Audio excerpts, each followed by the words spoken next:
Oh, bwana. Baada ya kumaliza kushuti mambo yote. Lakini tukaona si mbaya.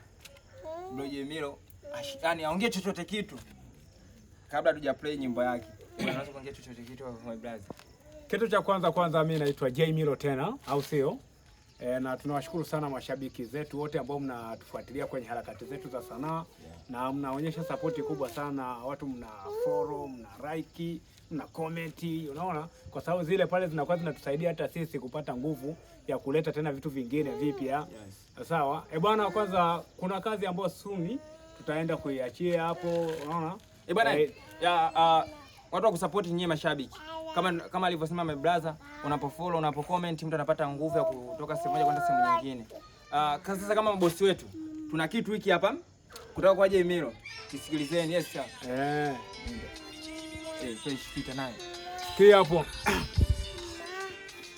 Hello, umenishika kunako. Sipati tabu. Heshima nakupa wewe. Mamilo, usiniumize moyo. Nimechoka masimango. Nipe mahaba nilewe. Okay. Na ule ufundi kwa bedi kitanda. Purukushani kwangu ni majanga. Wewe ni mtoto mzuri wa kitanga.